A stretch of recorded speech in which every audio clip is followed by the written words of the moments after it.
নমস্কার। আমার কিছু পরিচিত ব্যক্তি আমাকে একটা বিশেষ বিষয় নিয়ে বলার জন্য অনুরোধ করেছেন। তাদের বক্তব্য যে রাজনীতি নিয়ে তো আপনি বললেন, কিন্তু যারা রাজনীতি করতে চান না, যারা রাজনীতি পছন্দ করেন না, তাদের সম্বন্ধেও আপনার কিছু বলা উচিত। আবার আপনাদের নমস্কার জানাচ্ছি অবুঝ বাঙালিতে।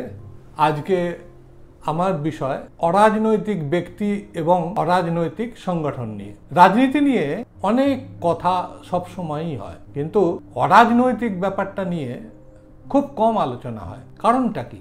দেখুন, এই অরাজনৈতিক ব্যাপারটা যেটা, সেটাকে যদি আমরা ইংরেজিতে বলি, সেটা তিন রকম হতে পারে। এক, অ্যাপলিটিক্যাল; দুই, নন পলিটিক্যাল; অথবা আরেকটাও হতে পারে, সেটা হচ্ছে অ্যান্টি পলিটিক্যাল।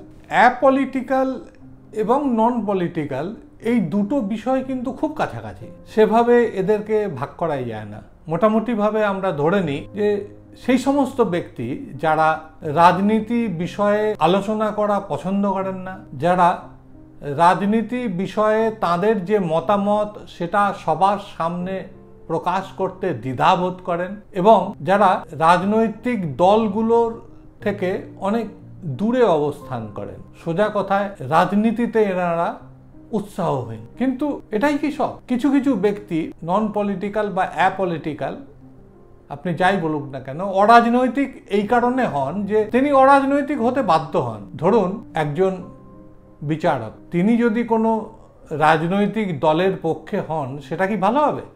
হবে না। তাহলে যারা বিচার ব্যবস্থার সঙ্গে যুক্ত, তারা তাদের পদের জন্যেই অ্যাপলিটিক্যাল বা অরাজনৈতিক ব্যক্তি হন। আবার যারা বিভিন্ন রকম এক্সিকিউটিভ কাজে আছেন, সরকারি কর্মচারী, আমরা ধরেই নিই যে একজন পুলিশ কোনো রাজনৈতিক দলের সমর্থক হবেন না, তিনি একজন নিউট্রাল হবেন। আমরা ধরেই নিই যে আমাদের দেশের সরকারি কর্মচারীরাও কোনো দল দেখে নয়, কোনো রং দেখে নয়, কোনো রাজনৈতিক ব্যক্তিত্ব দেখে নয়, তারা সংবিধান অনুযায়ী দেশ চালাবেন, এবং তাদেরকে তাদের এই পেশার জন্যেই অরাজনৈতিক হতেই হয়। কিন্তু এরা কি সত্যি সত্যি অরাজনৈতিক? সংবিধানই তো ভোট দেওয়ার অধিকার দিয়েছে। এরা তো যে কোনো রাজনৈতিক দলকে ভোট দেন। এনাদের একটা রাজনৈতিক মতাদর্শের প্রতি ভালোবাসা থাকতেই পারে, কিন্তু সেটা তারা প্রকাশ করতে পারেন না। কাজেই অরাজনৈতিক ব্যক্তিও কিন্তু রাজনৈতিক হতে পারেন। আমার এক পরিচিত ব্যক্তি, যিনি আমাকে ব্যাপারে বলতে বলেছিলেন, তিনি একটা প্রশ্ন রেখেছিলেন। বলছিলেন যে আমরা কি এটা ধরে নিতে পারি যারা নোটাতে ভোট দেন তারা অরাজনৈতিক? আমি বললাম নিশ্চয়ই নয়।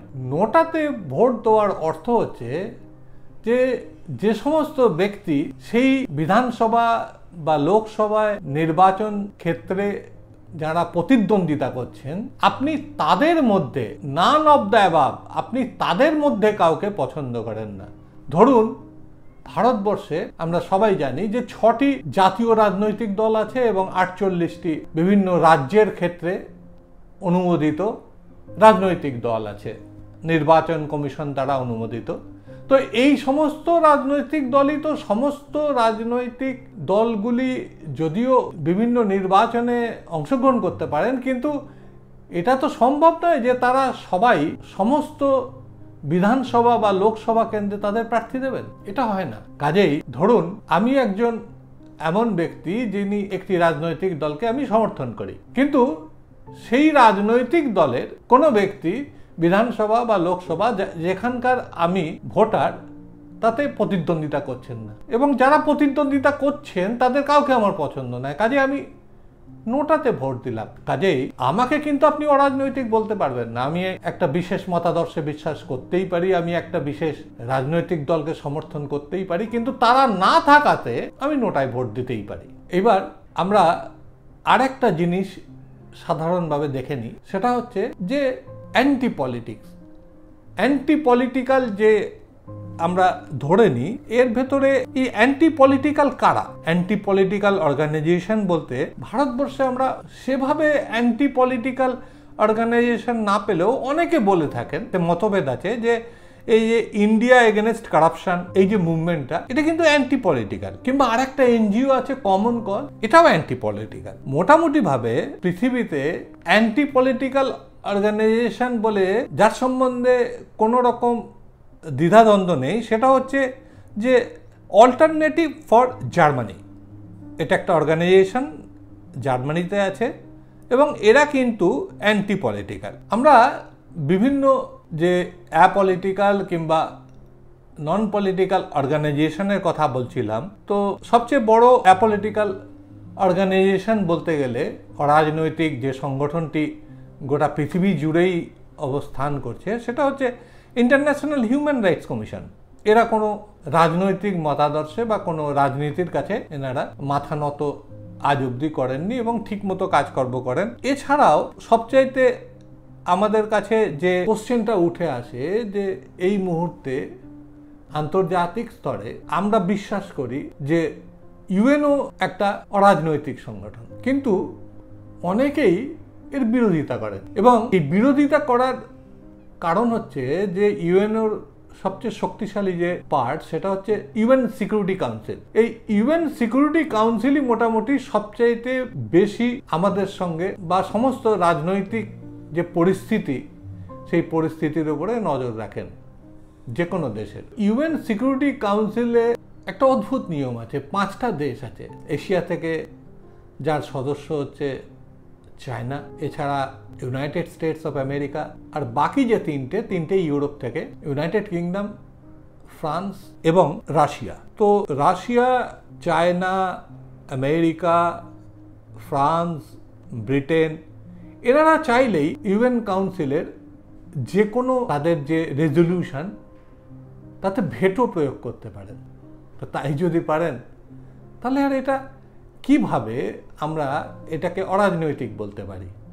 তার মানে যে দেশটি ভেটো প্রয়োগ করবে সে নিশ্চয়ই তার রাজনৈতিক যে কারণ সেই অনুযায়ী করবে, তাহলে সেটা আমরা করতে পারি না। আসলে অরাজনৈতিক ব্যক্তি এবং অরাজনৈতিক অর্গানাইজেশন বা অরাজনৈতিক সংগঠন যাই বলুন না কেন, এগুলোর সঙ্গে রাজনৈতিক ব্যক্তি অথবা রাজনৈতিক সংগঠনের খুব বেশি পার্থক্য নেই। একটা ছোট উদাহরণ দিই, আমরা সবাই ভারত সেবাশ্রম সংঘের নাম শুনেছি এবং এটা মনে করা হয় যে ভারত সেবাশ্রম সংঘ একটা অরাজনৈতিক সংগঠন, কিন্তু সেই ভারত সেবাশ্রম সংঘের কোনো সন্ন্যাসীকে যখন পদ্মশ্রী দেওয়া হয় তখন অনেকে আবার সেটাকে রাজনৈতিক বলে অভিহিত করেন। যখন কিছু ব্যক্তি দাবি করেন যে আরএসএস একটা অরাজনৈতিক সংগঠন, তখন আবার বেশ কিছু লোক তার বিরোধিতাও করেন। তার মানে অরাজনৈতিক সংগঠন এবং রাজনৈতিক সংগঠনের মধ্যে একটা মতভেদ থেকে যায়। আমার চোখে যেটি অরাজনৈতিক সংগঠন, আপনার চোখে সেটা রাজনৈতিক সংগঠনও হতে পারে। যে ব্যক্তি তার নিজস্ব রাজনৈতিক মতামত প্রকাশ করেন না, আলোচনা করেন না, ডিবেটে অংশগ্রহণ করেন না, কোনো রাজনৈতিক দলের সঙ্গে সক্রিয় সহযোগিতা করেন না বা তাদের মেম্বার হন না বা তাদের সঙ্গে দূরত্ব বজায় রাখেন, তিনিও কিন্তু ভোট দেন, কোনো রাজনৈতিক দলকেই ভোট দিতে পারেন। কাজেই অরাজনৈতিক ব্যক্তিত্ব বলে সেরকম কিছু না। আমরা আর একটা উদাহরণে যাচ্ছি। আমাদের দেশের সংবিধান সেই অনুযায়ী যিনি লোকসভার স্পিকার হন বা বিভিন্ন বিধানসভার যিনি স্পিকার হন, মনে করা হয় তিনি একজন অরাজনৈতিক ব্যক্তি, তিনি রাজনীতির ঊর্ধ্বে, কিন্তু সেটা তো হয় না। অনেক উদাহরণ আছে যাতে দেখা গেছে যে বিধানসভার অধ্যক্ষ অথবা লোকসভার অধ্যক্ষ এমন কিছু কার্যকলাপ যাকে নিয়ে প্রশ্ন তোলা হয়েছে, এমনকি কোর্টেও সেটাকে চ্যালেঞ্জ করা হয়েছে, বিভিন্ন রাজনৈতিক দলের পক্ষ থেকে তাদেরকে চ্যালেঞ্জ করা হয়েছে এবং এটা আমরা এত বছরের আমাদের যে গণতান্ত্রিক প্রক্রিয়া তাতে মোটামুটিভাবে আমরা এটা মেনেও নিয়েছি। যিনি বিধানসভার স্পিকার হন, লোকসভার স্পিকার হন, তিনি সাধারণভাবে শাসক দল বা তার অ্যালায়েন্সেরই কোনো একটি দলের পক্ষ থেকে নির্বাচিত হন এবং তিনি তাদের পক্ষেই মোটামুটি কাজ করে থাকেন। কিন্তু সেটা তো আমরা চাইনি, সেটা কেউই চাইনি, কিন্তু সেটা হয়। আমরা ধরেই নিই যে যিনি পুলিশের বড় কর্তা হবেন কিংবা যিনি বিভিন্ন সরকারি আমলা হবেন, তিনি সমস্ত রং এবং যে রাজনৈতিক দলের আনুগত্য সেগুলোর থেকে অনেক ঊর্ধ্বে হবে। কিন্তু আমাদের দুর্ভাগ্য যে আমাদের দেশে এটা অনেক সময় হয় না।